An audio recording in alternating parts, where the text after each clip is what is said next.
I followed all of it, every single piece. That is the horror story I am telling tonight. Not a story of rebellion punished, but its exact opposite, and the more frightening one, a story of advice taken.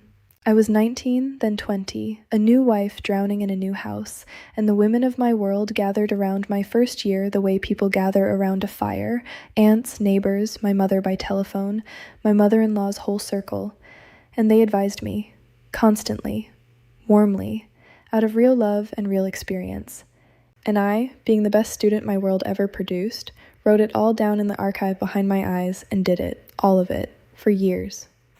And then, much later, you know the story by now, the card in the cookbook, the 20 months, the planning of the dawn. Much later, I sat down to design my escape, and I made a discovery that changed how I understand everything, and it is the discovery this video exists to hand you. Planning a leaving is an engineering problem. You need materials, witnesses who know your truth, allies outside the walls, a sense of what is normal to measure your situation against, a self whose worth isn't fused to the household, a record that doesn't read as one long confession, money, standing, exit routes. And as I took inventory that winter, tool by missing tool, I kept arriving at the same strange coordinates. Every material I now lacked had been removed, years earlier, in my first year, by me, by my own hands, following a specific piece of advice. Each kind sentence from that first-year fire, followed faithfully, had dismantled in advance one instrument of any future escape. Not one of the women who advised me intended that. I want that said now and believed. They were handing me what was handed to them, survival gear from their own crossings. But the gear had been designed by something older than any of them, and tonight I am going to lay out the 5 biggest pieces of first-year advice from my world, show you the wisdom on the surface of each one, and then turn each one over and show you the trap on its underside, because somewhere tonight a 19-year-old is at her own advice fire, writing it all down. This video is for her, and for every woman who followed all of it and wonders, decades later, why the walls feel like they were built from the inside. They were, my love. Here are the blueprints we were handed. My name is Amina. I grew up in a strict, conservative Muslim household, and I was married at 19 to a man I had met 4 times. This channel is where I say what I was raised to swallow. And I'll say what I always say because I mean it. This is not a video against Islam. My faith is still mine.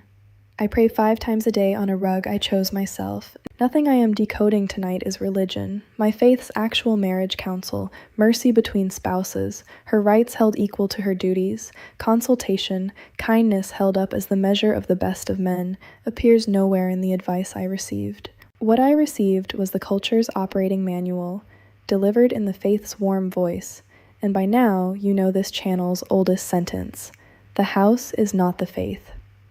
Tonight we read the house's manual, page by page. Advice number 1.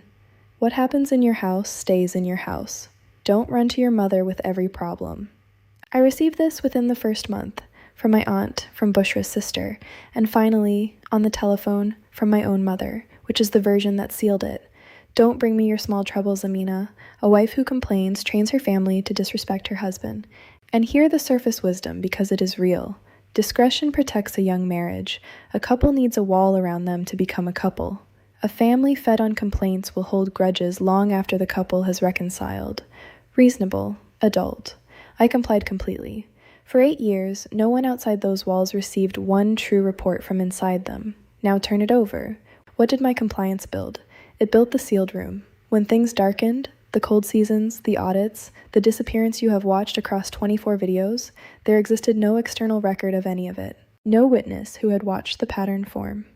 No sister in truth who could say, years later, I remember when that started. When I finally, once, at the very end, tried to tell my mother a fraction of it, I was starting from 0 against 8 years of my own silence, and my silence testified against me. She had heard nothing for 8 years, therefore there had been nothing. Therefore the sudden testimony was exaggeration, ingratitude, some passing storm. Do you see the mechanism? The advice doesn't just isolate you in the present, it destroys your future credibility in advance. A woman who keeps the house's secrets for years becomes, on the day she finally speaks, a woman whose own record contradicts her. The seal was never protecting the marriage. The seal was protecting the version of the marriage, and I was its keeper, unpaid, for 8 years, guarding the evidence room against myself. Advice number 2, win his mother, win her first before anything. Every woman of my world receives this, and I threw myself at it. You know how completely. The perfected parathas, the anticipations, the years of study of one woman's preferences. Surface wisdom, real again. In a household like that one, the mother-in-law is the weather system. Her favor is daily climate.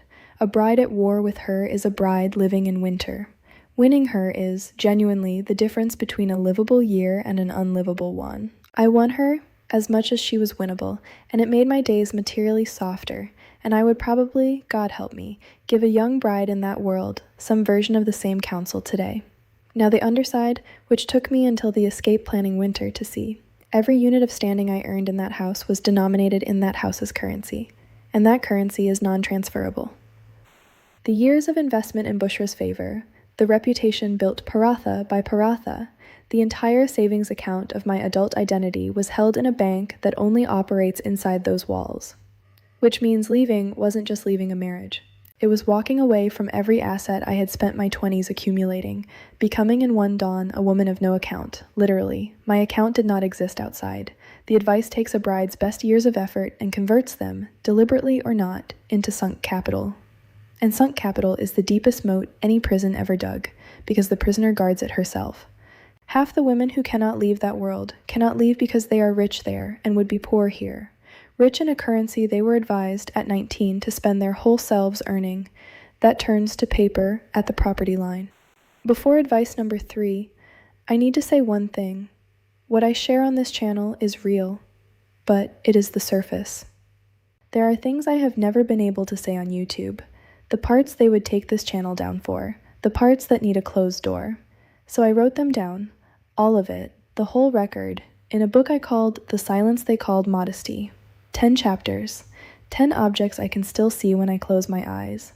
If you want the full story, the cover is on your screen right now. Scan the little square with your phone, or the link is at the top of the comments, pinned. But let me get back to the fire, because advice number 3 is the one that sounds the most like wisdom, and worked the most like wet cement. Advice number 3.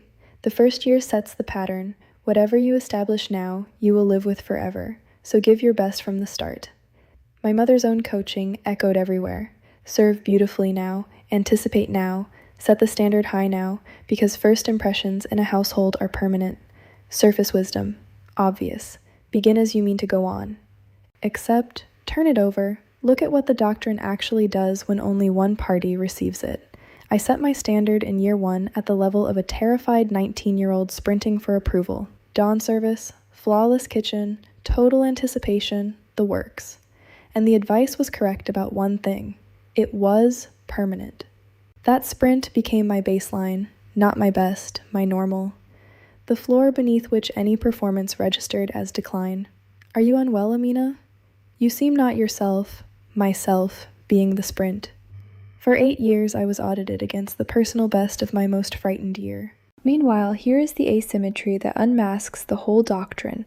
Nobody advised him to set patterns. His year 1 baseline was whatever he did, and the house adjusted around it like water. The pattern doctrine, applied to one side only, is not wisdom about habits.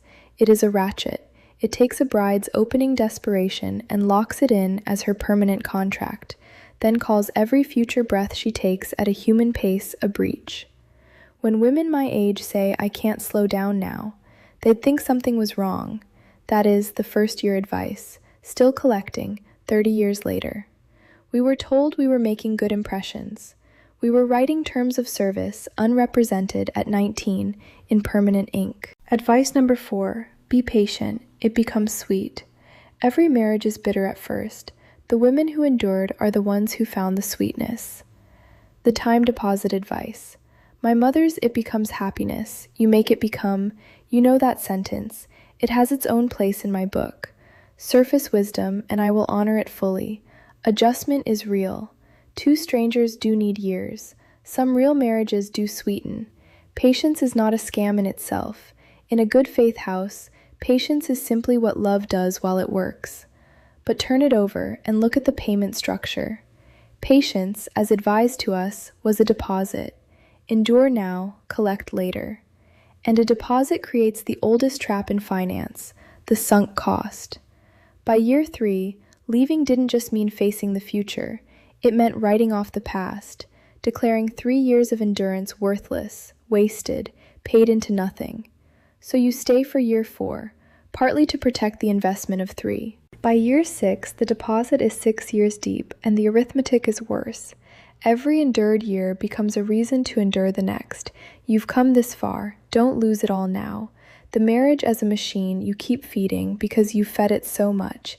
And I need to say the cold true thing about that machine, the thing no one at the advice fire will ever say. Endurance is not a deposit. There is no account. The years you pay in do not accumulate anywhere, waiting to be redeemed as sweetness. They are simply spent, at par, one irreplaceable year at a time.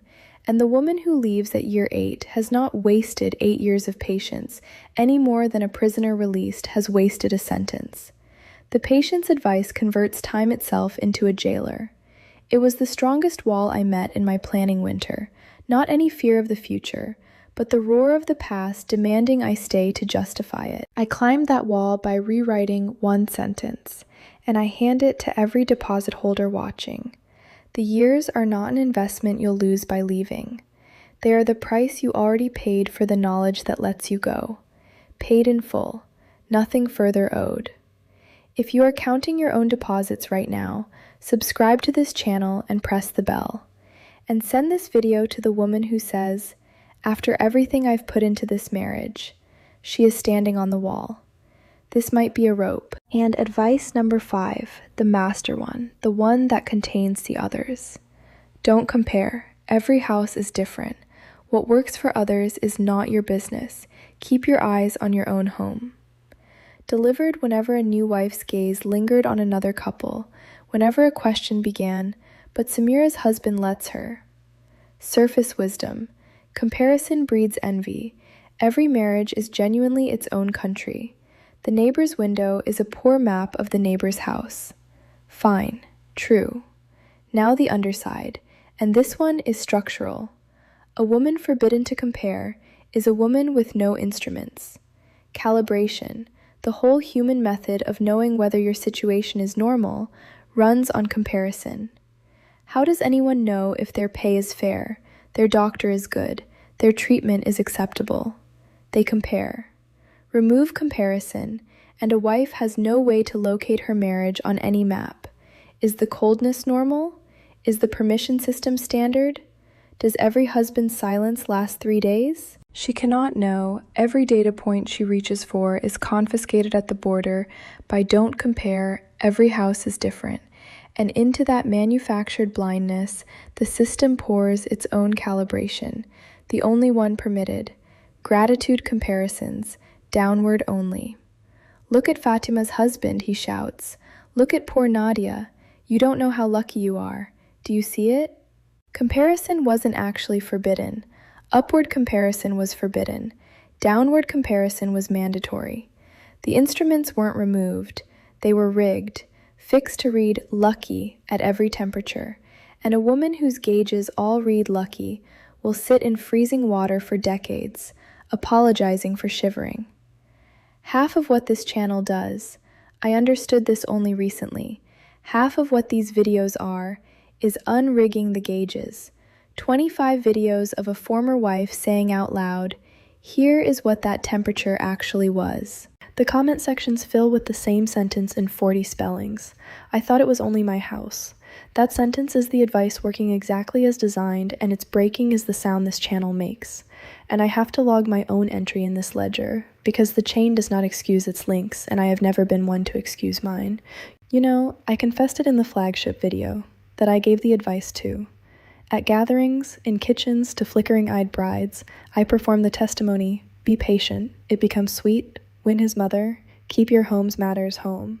I was, in my years as a success story, a working transmitter at the advice fire, repeating the surviving advice with my own mouth, installing the 5 walls in girls whose planning winters were decades ahead of them and would arrive, when they arrived, pre-bricked by my sentences. I think about specific faces. There was a bride, 20, newly sealed into a difficult house, and I watched her start to tell me something true once, at a gathering, watched the words assemble behind her eyes, and I headed her off, gently, expertly, with advice. Number 1, careful, Habibti, what happens in your house? And I watched the true thing dissolve, unspoken, and her face close politely over it, and I felt, God forgive me, that I had done her a kindness. I had confiscated her witness, me, the woman with the sealed room, the woman whose own silence would one day testify against her. I stood in a kitchen and installed the seal on the next woman, warmly, and went home satisfied. That is how the 1,000-year optimization actually propagates, not through villains, through graduates. The system's diploma is a mouth that repeats the curriculum unprompted. If that bride is somewhere out there, you know who you are. There was a blue dress and a window behind you and a sentence you never got to finish. This channel is the finishing of it. Say it all. I am 25 videos deep into unsaying my kindness. Years later, the office, the plants. I brought Dr. N the whole list, the 5 advices and their undersides, my winter discovery, and I asked her the question that had been circling me, how? How does a system design advice this precise, each piece removing exactly one escape tool, using only the mouths of women who love the bride and intend her nothing but survival? And she said, it doesn't design, Amina, it selects. Think of it the way biologists think. Over generations in those houses, every possible piece of first-year advice has been tried.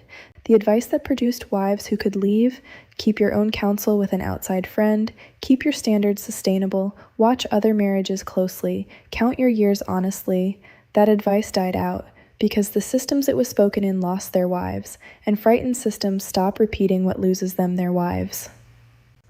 The advice that produced wives who stayed, sealed, invested, sprinting, depositing, uncalibrated, that advice survived and was repeated and refined and handed down as wisdom because the houses that spoke it kept their women and kept their shape and lived to advise again. No one designed the trap. The trap is simply what remains after everything that wasn't a trap got selected out. That's also why arguing with any single piece of it feels impossible. Each sentence alone is defensible, kind, half-true. The harm lives not in any advice, but in the complete set, the way no single bar is a cage. Your aunties weren't lying to you. They were repeating the surviving advice, which is precisely the advice that survives because it holds. That's why it all sounds so wise, Amina. It has been optimized for 1,000 years, just not for you. Optimized for 1,000 years, just not for you. So let me end at the other fire, the one I tend now. Young women write to me. Some are engaged, some are in their first year, and they ask for advice. And for a long time I refused, terrified of becoming a link in any chain. I don't refuse anymore. I give 5 sentences, and they are the mirror image of the 5 I was given, and I will read them here so they exist on the record. 1. Keep one person outside the walls who always knows the truth. Not for betrayal, for calibration. A marriage that can't survive one honest witness isn't being protected by your silence, it's being enabled. 2. Invest in yourself in currencies that cross borders. A skill, a friendship, a name of your own. Love the house, but bank outside it. 3.